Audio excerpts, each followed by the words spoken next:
Hello, everybody, and welcome to the Meaningful Marketer podcast. I'm Mia, and this is Grace, and we talk all about marketing and business, but how we can do it in a more meaningful way, meaningful for ourselves, our mental health, and meaningful in the sense of connecting with people, putting connection first, connecting with our communities, connecting with ourselves, so we can show up as the best business owners we can be. And as a result, we can achieve a lot of our dreams that we have for our businesses, like building thriving communities, growing our revenue, all of those kinds of things. So today we're going to be talking about something that I feel like is really, it's a first step in marketing, but I feel like it's almost a first step in starting your business in general.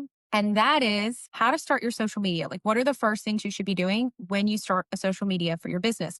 And a lot of the time when you start a business, some of the first thoughts you have is, let's get a social media going. What do I need to do for my social media? That's a lot of the time the first thing you're thinking about. And so we're going to go over some simple things today that are going to help you get kickstarted in the right direction. And then members, of course, we have some bonus content for you at the end that's going to go even deeper into some of this and help you find your unique content style and how to mesh that with what works. And so that way you can enjoy what you're doing, but also have it be effective. It takes some time, but we can do that. And we are going to start by going over, though, what do you need? What are the questions you need to be asking? What are the things you need to be doing when you start your social media for the first time for your business? Some of them are going to surprise you a little bit. So let's dig right in. Before you do anything, when it comes to starting your social media, your business, anything like that, it is so important to first establish things like what are you doing? What I are you think that's a given. You need to know what you're doing first, right? What your product you're offering or what niche you're in, something like that. Now, I want to say when you first get started, it's going to morph and change. What we have had planned for our business has morphed and changed over time, and it's going to change throughout your business, what it looks like. But especially, I'd say in those first 1 to 2 years of getting started, you don't have to have it all figured out, Sure. but you do want to have a little bit of a plan. You want to know, am I building a personal brand? Am I building this around a product or a service, or am I building this around a certain niche? You do want to have those things figured out, of course. So for us, we didn't know exactly how everything was going to end up landing. We knew how we wanted to get started, but we didn't really know what everything was going to look like. But we knew we wanted to work in marketing, small business, that kind of thing. So we kind of had an idea at least of where we were going. And then from there, it's kind of been like, okay, where's life taking us? And we're just going to follow along and figure it out on the way. And I think a lot of the time, that's what you have to do. I think a lot of the time, what ends up holding us back is we think we have to have it all figured out, but just have an idea. You got to know your what. So that's a big thing. Your why. Why are you doing it? We talk a lot about knowing your why. You're probably going to be like, I'm so sick of hearing about my why and that I need to know my why. But, we bring it up a lot. A lot of people who are in business or entrepreneurship, just anything like that, bring it up a lot because it is important. It's one of those, I think, boring things that you just are so vital for a business, but they feel really like boring and maybe sometimes even unnecessary or unimportant, but it's actually like some of the most important thing that you'll do in your business. And so you need to know your why. And you want to establish some values, because values are how you establish the culture of your business. They're how you stay on track. They're how you keep your sanity.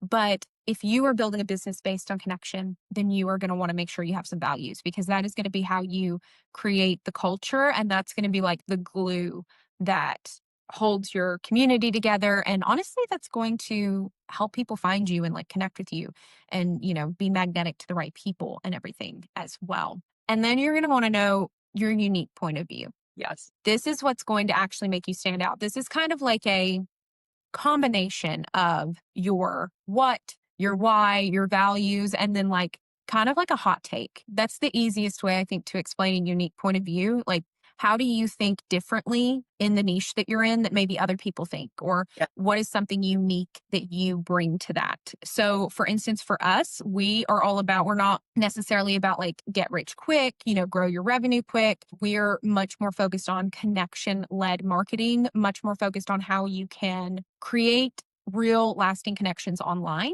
and use that to grow your business, and not only grow your business, but also have purpose and meaning in your business. So you don't just feel like you have a business that's just making money and it just nothing else. Well, it's your secret sauce, and I think it can be a pain point for the people that aren't gonna end up in your audience, right? So, it's something that's maybe a little bit divisive or polarizing, like, not that it has a negative connotation, but you are trying to find the people that are really for you and repel the people that really aren't, and I think your unique point of view sometimes is, like you said, like a hot take or like a little bit controversial, and I think it's supposed to be. Yes, and what you said is, like, perfect for it. It needs to be it needs to be a little spicy. Yeah, Like, it needs to be a little bit, it can't be kind of, dipping your toes in yeah, all kinds of places, afraid to hurt everyone's feelings. Like, it needs to be firm on what you believe. Now, what a lot of people get confused with, is, and that means that have to be mean to other people, or they feel like it's mean to other people. And it's not mean to other people. If something was going on that you didn't agree with, say something that went against your morals, your values, and you were out in public, like, I hope that you'd say something about it. I know that's a challenging thing. We all hope we would say something about it. We all hope that we would stand up for what we believe in, right? And when it comes to the time, you really don't know until you're faced with that, and the situation that you're in. But you would hope that you would say something about it. And really online, it's just being firm about what you believe in, what you believe to be right, and it doesn't have to be rude to other people. You don't have to prove other people wrong to state what you believe in. And I think that's a big thing. And we're really big about that when it comes to establishing your unique point of view and figuring those things out is you don't have to belittle others right. to highlight your values and what you think is right. And I think what we see a lot online is there's a lot of like, in order for me to prove to you that what I'm doing is right, I have to belittle others.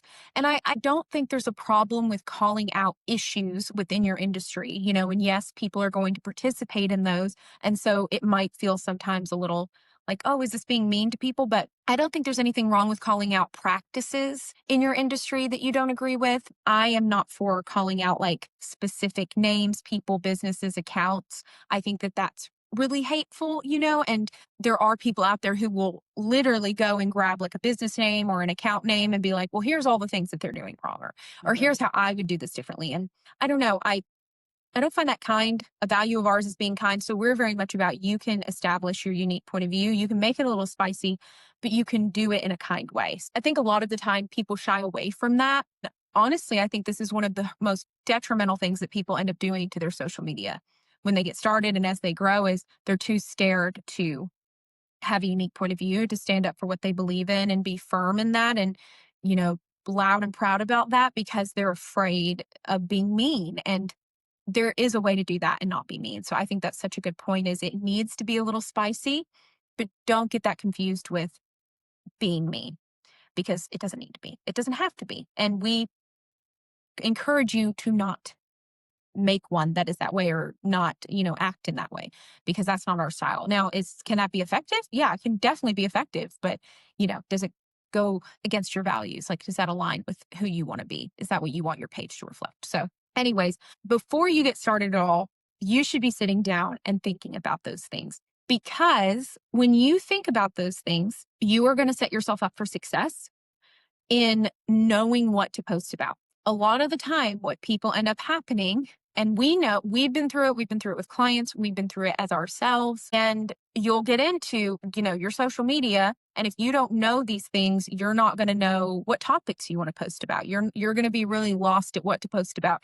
And even if you have a million ideas, those ideas are probably going to fall a little flat because they're lacking sharpness. They're lacking the edge of having these things established. Yeah. The accounts that are doing very well, I promise you, these are things that, whether they call them the same thing that we do or not, these are things that they know about themselves on the back end and that they have established. Whether they did it intentionally or non intentionally, they know these things about themselves. And that is why their account is connecting with people and is doing well, maybe getting engagement and stuff because it's sparking an emotion in people. Because we only have a little bit of time to get people's attention. I don't know about anyone else, but I'm quite a passive social media person. I try to not be anymore because I know that how important it is for businesses and creators to get a like, get a comment. I'm one of those people that a lot of the time I just scroll and I don't really interact. And I try to be better about that. But if anyone else is that way, when you are drawn to interact, it's when you feel a deep connection and you feel like you're safe interacting on that post or that page, or it has drawn out a heavy emotion in you, a passionate emotion in you, whether that's a negative, positive one. And usually those are the times when we decide to interact. It really made us laugh, or it really made us mad, or we really resonated with it. And that is when we decide to take the time to be like, oh my gosh, yes, or, to actually interact with it, whether it be reposting it, which that's a new feature right now. Make sure to check that out on Instagram if you haven't, Yeah. because that's actually a feature I can get behind on Instagram. It's the little like arrows going in a kind of not really a circle, I guess more of a square, but on your video, you should start to see it. Some of our clients' accounts don't have it yet, but it is getting out there. So, that might entice them to repost, that might entice them to hit the share button to their stories or with a friend, or to comment or like. But in order to do that, you are going to have to spark an emotion in them. And so that is where these come in. And it is also going to help you, it's going to help you stay true to yourself, true to your business, and know what to post about. And it's going to feel so much easier once you have those things established. So that's why we say that's like the first step that you need to be taking, is establishing those things. The next thing that you need to be doing is choosing your platform. Now, I'm going to answer a question that we get a lot on this here, and that is, what platform should I be on? And we're going to simplify it for you. Okay. So you don't need to be everywhere. You should go when you very first get your business started, and you should definitely go reserve your username as many places as you possibly can. And the reason is because if you do want to go onto that platform 5, 10 years down the road, even, Right. maybe even a platform that you never dreamed that you would want to be on, you don't want to get there and then that username's taken up. So, highly recommend that. I honestly, if you haven't named your business yet, I highly recommend looking at those things before you even name your business. That's what we did, because we found there was literally like one person on Instagram, I think, that had the original name we were going to do. Well, and it was And like, they hadn't posted since like 1842. right. It's a very small font. But yeah, before you name it, I would make sure that you have the handles. If you've already named it, you can still normally like jazz up the handle to have your business name in it, and you might have to add some extra stuff to it, whatever. But yeah, no, you want to go ahead and reserve all that on the front end for sure. Yes.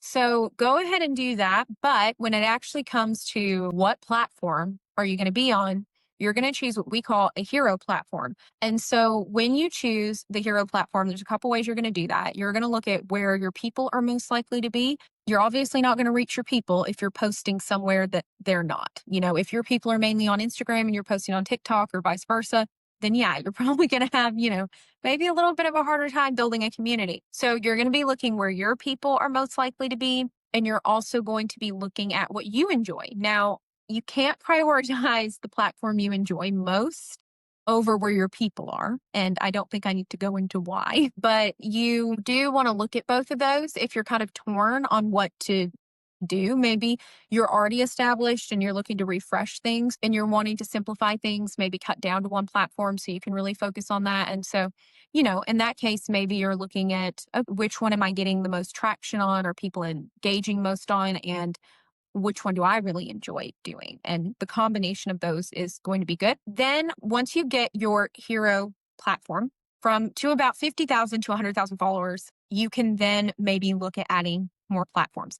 And it can be a different follower count. The reason we say about 50 to 100,000 followers as a kind of a marker is, if you're building a community on your Instagram, say your hero account's Instagram, you've built a community of 50,000 to 100,000 followers, you probably have a pretty good strategy on there. You've probably gotten your routine down really well. Things are probably going pretty good for you. You probably have a good routine. And so that's really what it's all about, is you want to make sure that you do not stretch yourself too thin. You want to make sure that you don't overwhelm yourself, especially when you're first getting started, because you won't do it. And instead of giving your all, like giving, 100% effort to one thing, you're going to be stretched across a bunch of different ones. Mhm. And sometimes you might even need slightly separate strategies across different platforms. And you definitely will need to cater things a little bit across platforms. Now, we have some people we work with who are like, well, I really do want to post on, TikTok, Instagram, Facebook, LinkedIn, those kinds of things. And so what I would say is, well, then to get started, if you were like, I've got to post on all these places, multiple different places, then just cross post. Don't do any tweaking. You don't have to do, just cross post. Choose the platform that is going to be your hero one. That is the one that you are going to cater the content to, because that's going to be what you're trying to build first. And the rest are just going to get shared throughout the rest of them if you're just really wanting to. Now, you can also look at things like Facebook and Instagram. They connect quite closely, right? Threads. So you might be able to just click a button that lets you cross post to Yeah. those places. But also keep in mind, I learned recently, this is a side tip, that if you are cross posting from Instagram to Facebook, you cannot you don't get the option to recommend your reel on Facebook, Okay. which we found is quite helpful to get more reach. So what I usually do is I will just cross, if we're doing Facebook and Instagram for someone, I literally just in our scheduling software duplicate the one for Facebook. It gets posted to Facebook, and then the Instagram one gets posted to Instagram, and it gets recommended on Facebook because that will give you opportunities for more reach. And then usually what will happen is if we post a carousel or a photo, it still will automatically share to Facebook that way. So keep that in mind. But yeah, so keep in mind, what can you just automatically set up to auto post as one? But really, you just need to be focusing on one. What is your hero platform going to be? And once you establish that, go with that. Make sure the rest of your usernames are secured, but you don't need to be stretched across a bunch of different platforms.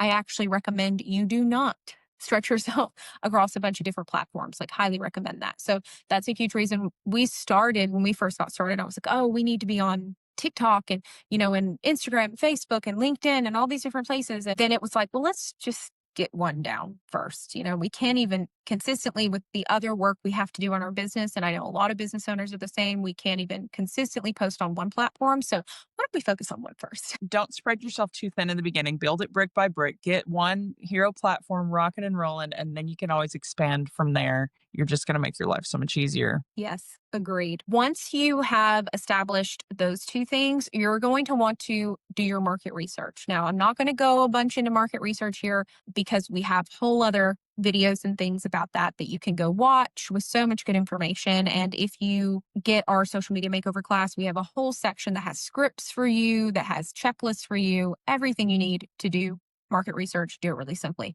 So we have a bunch of resources for you there, whether on our YouTube or in our class. But you are going to get to know your people. And, the best thing I've heard on social media that someone told me once is, in real life, how do you make friends? You go be a Yep. friend. So it's the same on social media. How do you make friends? You go be a friend. And as you go be a friend, you are going to learn more about the people who are interested in what you're interested in, who, maybe live in the world of your niche, those kinds of things. And as you get to know them, you're going to be able to use that information to be able to connect with them more, know what you can help them with better so you can serve them through your content better. So, really, at the end of the day, how I'm going to simplify this easiest way possible today is get to know your people, go make friends, and listen. Listen to your people, pay attention to them.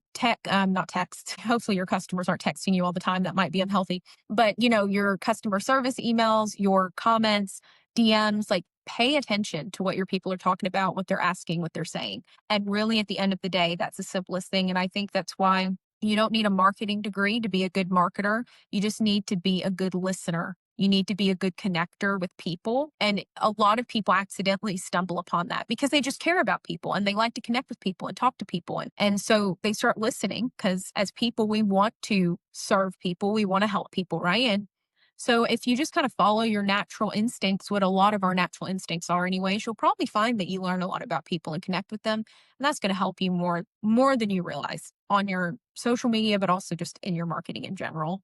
So that is a huge one to do. And there's different ways you can do it, but in its simplest form, that's really what it is just listen to people, pay attention because people are telling you what they want all the time. They're telling you what they need. We just don't know how to listen. And then we wonder, why don't people interact with what we're posting? Like, why don't they, I don't know what to post about. And it's literally there in front of us all the time. We just have to know how to listen and then take that and be intentional about implementing it in our content. Yeah.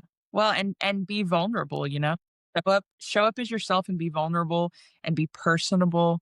And, you're going to attract these online friends. All you have to do is be genuine and listen to people. It's really a lot easier than I think people think to build like a really loyal online community. But you and I have been so surprised at, how many businesses we've been able to help build that community just through, switching the content this much. Okay. We're going to be this much more raw and, vulnerable in this, and people love it. Yep, it's so true. I tell people a lot with like when I first started in marketing, I had no clue what I was doing. I literally worked at a factory before that. I had no experience in marketing, really not any experience in social media much. And I was still able to learn how to market really well. And that's just because I listened to people, I cared about people. I made friends online, and you don't need a marketing degree to be a good marketer at all. And I think sometimes people feel really intimidated by that. They're like, oh, well, I didn't go to school for this, or I have no experience. Like, well, do you have experience connecting with people and making friends? Then you probably have all the experience you need at the end of the day. It's just taking the tools you probably already have in your toolbox and learning how to intentionally use Yeah. those to build a community online to like, you know, make friends with for your business and stuff like that. So if you're someone who doesn't have a clue what you're doing, or maybe you don't have a fancy degree, you don't need it. Trust me, like you really don't. Sometimes I think it's almost better not to, because you go into it with such like a pure earnest, just like intention, and just you're so ready to learn and soak things up and listen, and you're not blinded by all these rules and structures. I do think those can be, getting a degree and stuff can be helpful because you might learn about tools that are at your disposal or methods that you can use. But I do think sometimes, I know when companies are hiring, sometimes they just want someone who's eager to learn and who's a hard worker, and that's something that if you're not those things, you can't get those things from a degree, like those are things at the end of the day that are going to make the big difference. The next thing that you need to decide on, and this is probably one of our most asked questions of all, is how often should I be posting? And so you're going to choose your posting frequency. But before you do that, you need to know that you do not need to be posting 24/7 all the time to grow an account. And so I'm going to give you a easy to understand example of what it means to post a little or a lot. And that is something I think we can all, relate to, which is exercise. So, say that you and your friend were starting to go exercise, you're working out 3 days a week, your friend's working out 7 days a week, you're both eating good fuel for your body, you're following like best practices, for being healthy. Who's probably going to see results the fastest? It's probably going to be the friend that's working out 7 days a week. That doesn't mean that you working out 3 days a week, it doesn't mean you're not going to see results. It just means your results might take longer to see than your friends. And the reason is your friend is going to have a lot more practice seeing what works and doesn't work for their body. They're going to have a lot more opportunity, obviously, like time put into the talent, the craft, the exercise, whatever that they're practicing. And you're just going to have a little less of it. That doesn't mean that what you're doing can't be effective. It just means you're not going to have as much data to pull from when it comes to what posts are performing best. Somebody who's posting 7 days a week, they're going to have a lot more to look at. They're going to find patterns a lot faster, and they're going to be able to replicate that quicker because they're posting more often. That doesn't mean that someone who's posting 3 days a week can't do that. It just means you might have less to pull from. You might take a little longer to grow. And we've seen that with our clients too. Our clients who are, committed to posting 7 days a week, like they can make the content for 7 days a week and follow our recommendations really closely. They're growing a lot faster than the ones that don't do that. Now, the ones that don't do that are still growing. It Right. just might not be at the same rate. There's a bunch of different ways to get to the end goal. It's just what works best for your lifestyle, because Right.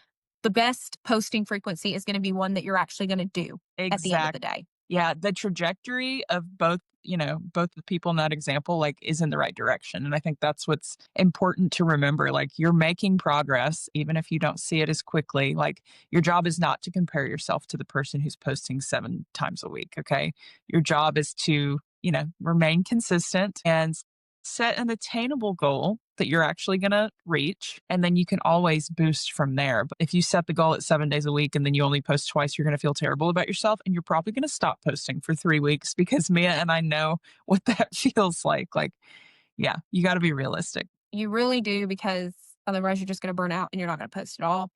Or you're going to post really good for, like Grace said, like 3 weeks, and then you're going to stop posting for a month or two, And so I always tell people a good rule is try to do at least 3 times a week. I think 3 times a week is a really great point. I think if you're posting 1 to 2 times a week, it is going to take you a lot longer. That doesn't mean it's not going to work, but you are going to, I think, it's going to feel a little less consistent, I think, than if you're posting 3 days a week. Now, a great thing to do though is maybe start it one day a week and say, okay, I'm going to post one day a week for a month or two. And then I'm going to do 2 days a week for a month or two. And if you can, like slowly build your way up. But ultimately, it's going to need to align with your goals, with what you see as successful for your socials. It's going to need to align with that. And it's also going to need to align with your schedule and your lifestyle.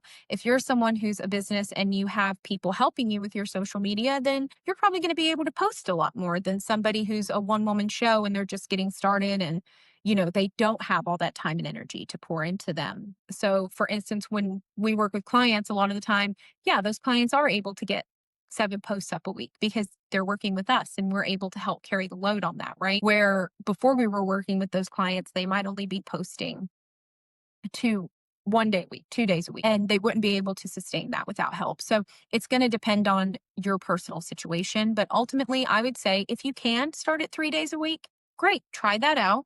But, really it is about baby steps and building your way up. And as you build confidence, if you start small, if you start at 1 day a week, you're going to build up. If you're consistent with that, you're going to build up the confidence to be like, oh my gosh, you know what? I think I can do 2 days a week now.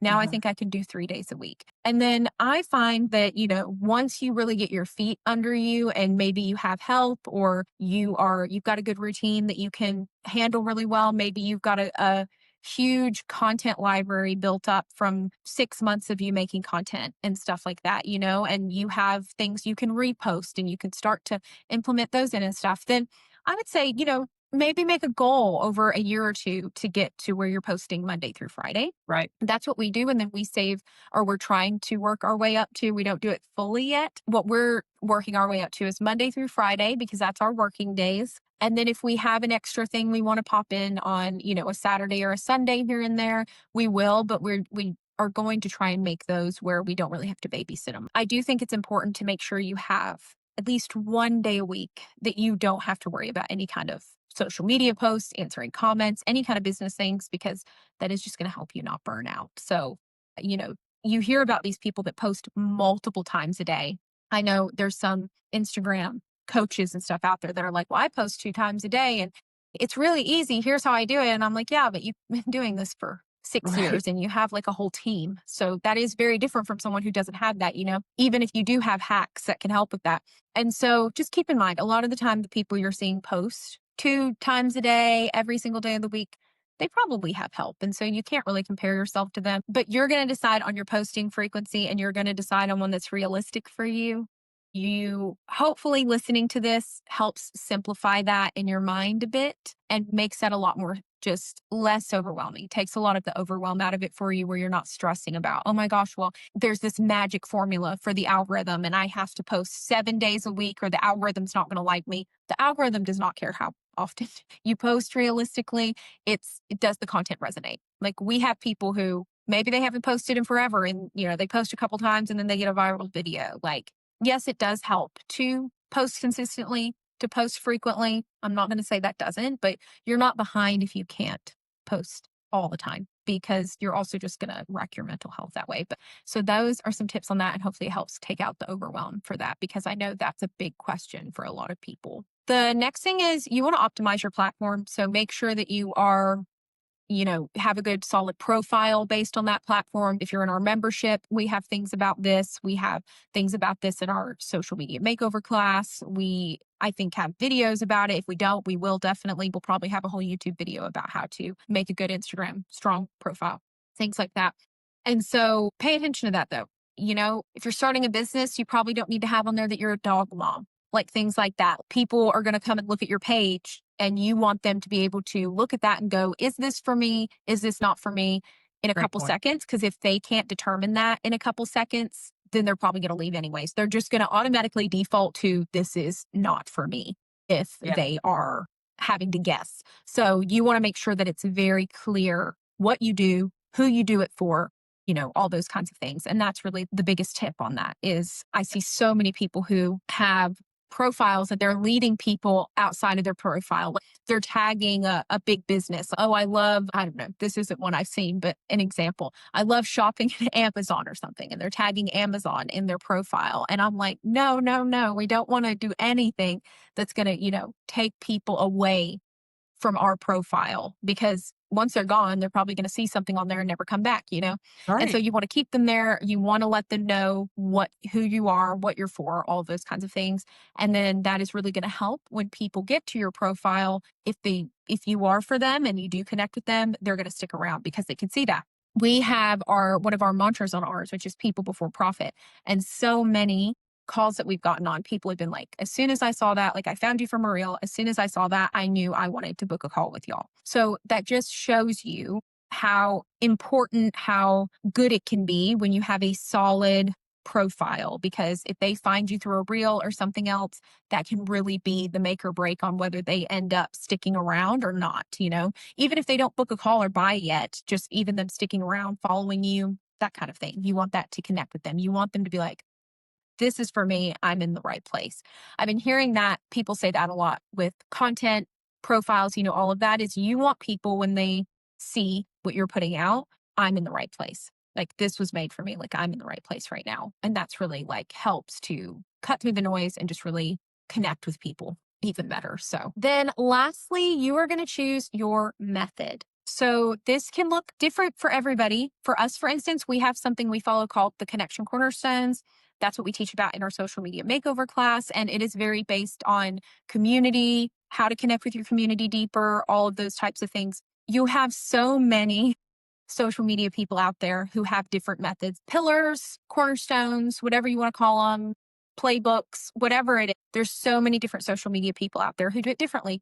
And I'm going to tell you what a lot of them won't tell you, which is there's really not like a one way thing with this. There really is not like a you have to do this method in order to succeed. And I feel like there's so much of that out there. And, you know, in talking earlier about discrediting your unique point of view, discrediting what other people are doing and stuff, I think it's really about who you resonate most with, what method, what system you resonate most with, because I think most all of them can work for just about any type of business, depending on what it is. But at the end of the day, it's what you resonate most with. So choose your method, choose your system, you know, whether it's what we use, which is we use the connection cornerstones. And so that helps us stay on track to know about what to post about each day, you know, how to balance our strategy and make sure we're covering all the things we want to cover. And for us, that's very much like, how are we connecting with our people first and foremost, and really building meaningful connections and building community,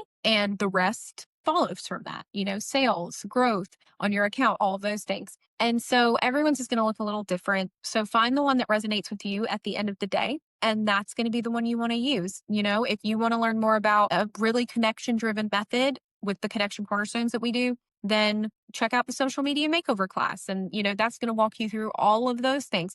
Maybe you're scrolling Instagram and you see another one that really resonates with you. Maybe you see a couple and then maybe you even make up your own, you know, between all of like three different things that resonated with you. And you kind of end up making your own little hodgepodge of a system for you that works based on these couple different places that really resonated with what you're doing. Mhm. So I think something, you know, that I want you to feel in that is feel the freedom to, you don't have to follow it step by step always. Like, I think what I've learned in my journey of marketing and business is a lot of what ends up making you you is your experiences and the things that you resonate with. And then it's almost kind of like you find a little piece of your personal system, your personal journey in each of these things. And then you kind of make it your own. And I think that's the biggest thing that in everything we teach is we want it to be a launching pad for you. We want it to be like a guide, but we ultimately want it to empower you to go and make it your own, to go and learn and grow and feel really confident and empowered to do that and feel like you have a starting point from something that we've seen work. But like your journey is going to be so unique and different. And I think if you want to know some of our hot takes is I think many people out there try so hard to get you to believe that their way's the only way. So you'll buy their stuff. And I just really don't see it that way, you know, and maybe at the end of the day we'll sell less stuff because of that, but I really think that there isn't just one way. It's really is kind of just experimenting and finding your own way and looking at all of these different things, you know, because at the end of the day, yeah, if unless somebody's just being dishonest, if they're selling a method or a system or they're sharing a method or system with you, it probably's worked for them or someone, you know, and so they all work. It's just about what resonates with you most. And then you can take that and make it your own and everything like that. So choose your system, your method, and know that that's going to maybe even shift and change over time as you grow and you learn and everything. But make the focus more on, rather than mastering a system or a method, make the focus on, how can I use this to feel more confident and empowered Yeah. in how I post and come up, show up on social media and run my business. How can I use it for that, rather than just focusing on just one way of doing things? How can I use this to build my confidence and propel me to find what really works for me? And I think when you focus on that rather than just doing something by the book, by what someone's told you, I think that's when you really find what works for you, whether it ends up being exactly what that person taught or not. But I think that's when you really find it. And it's just being open and humble to learning and knowing that it's not going to be like a rigid checklist. It's not going to look the same as everyone else. It's your unique journey. And so it's going to be unique to you. Those are the first few things that, if you are starting a social media for your business, that you are going to want to do first. And you can learn more about all of these in our social media makeover class, which, if you're watching this and it's not out quite yet, it is going to be available pretty soon. So stay tuned for that. We talk a lot more in depth about all of this and so many other things that have helped us grow social media accounts for our clients, for businesses we've worked for us. And so we took years of that knowledge and figured out, okay, how can we make this in an easy, teachable, digestible class that, for people who do want to learn how we do things, they can learn how to do it for themselves. And it can hopefully empower you to learn more about yourself, learn more about your style of social media marketing, all of those things. So then you can take that and maybe make a little piece of it your own Yeah. for your business and what works for you. And so make sure to check that out. It's a social media makeover class. And if you are looking for ongoing support, make sure to check out our Meaningful Marketer membership, because everything that we teach, that is our monthly support system with tools, group coaching calls. You get bonus content on here, mental health workshops, community, post templates, email ideas. You get so many good things in there. And so make sure to check that out, because that's also a really great affordable resource for a small business that needs a little something to help them maybe save a little time or just point you in the right direction. Or, maybe you're someone who you literally just want group coaching monthly to help support you in that way, so you can ask questions. It's great for all of that, super affordable, and we don't do contracts, and you can try it free. So check that out. But members, stick around, because we have a little bit of bonus content for you. And we hope for everyone else, thank you so much for joining us. And we hope that you have a great day. Make sure to subscribe, because we upload these weekly, and we are excited to chat with you more again next week. Bye. Bye.